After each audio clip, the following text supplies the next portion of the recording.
Hello guys, we are here with a brief explanation of Ghan editorials, meanings of difficult words, explaining the discourse markers, idioms, and highlighting the punctuation. Let's start with the first editorial, that is antimicrobial resistance. As the name indicates, antimicrobial means antibiotics resistance. With the focus on COVID-19 many health issues, you can see it is between the two commas, so it cannot disturb the flow of sentence. With the focus on COVID-19, many health issues, though otherwise recognized as serious medical problems, tend to be overlooked. One of the biggest health challenges in this respect are germs that become resistant to antibiotics. It is an issue that has given nightmares to health experts around the world. In Pakistan, too, it is a discourse marker again in between the double commas. Doctors and health officials have raised the alarm over the increasing resistance to even broad-spectrum antibiotics. Recently, it is again discourse marker, the CEO of DRAP warned that if the rampant practice of prescribing unnecessary antibiotics is not curbed, a superbug could emerge that would be virtually impossible to eliminate. Rampant means uncontrolled or unrestrained, and curtail means reduce or cut down. He advised doctors to prescribe complete course of antibiotic while also asking pharmacists to provide the entire course even if patient asked for curtailed dose. Also in 2016, a large number of cases of drug-resistant typhoid also broke out in Sindh. Along with that, multi-drug resistant tuberculosis also emerged in the country. XRD means extended drug resistance typhoid. Moreover, is again a discourse marker followed by double commas that do not break the flow of sentence.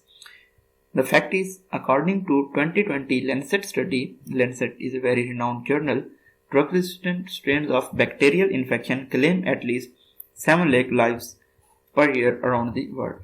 The death rate is projected to rise to 10 million patients per year by 2050 at an estimated cost of $100 trillion to the world economy. The solution to the problem, as advised by the health experts, is to curtail the sale of antibiotics unless prescribed by licensed medical practitioners. It might not be the question of if but when the bacteria outsmart us, making disease untreatable in the future. Next editorial is about very hot debating topic, that is climate change. Pakistan received much less rainfall in January 2021 as compared to previous years, making it the 17th driest month in 60 years, according to Met Office.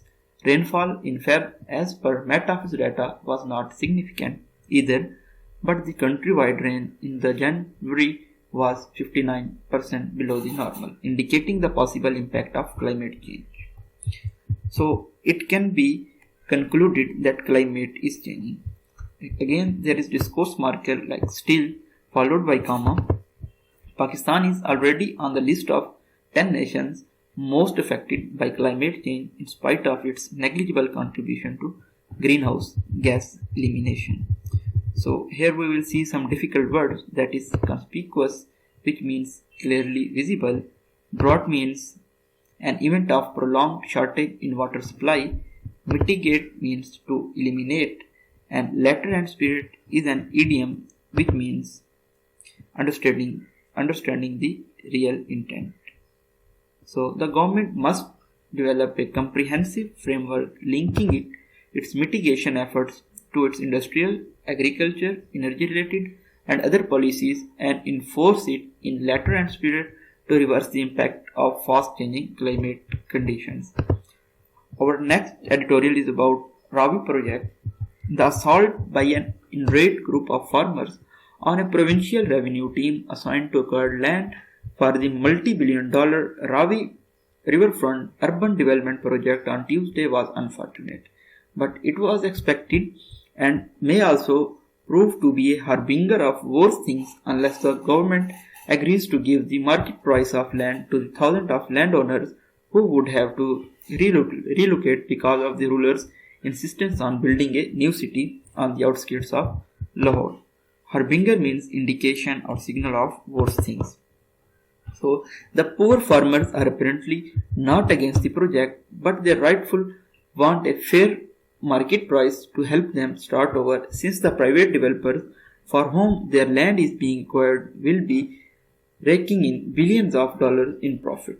Currently, again, a discourse marker like apparently, and the debilitating means making someone very weak and infirm. So apparently the painful economic slowdown during the first half of Han's tenure, the debilitating impact of COVID-19 on growth may have convinced him otherwise. So now government wants to invest in real estate sector. It is unfortunate that Pakistan's ruling elite has developed a sort of consensus as well as deep economic interest. Now you can see in between the double dashes there is a breakage of sentence flow. In high visibility projects as the panacea for the national financial wise. Panacea means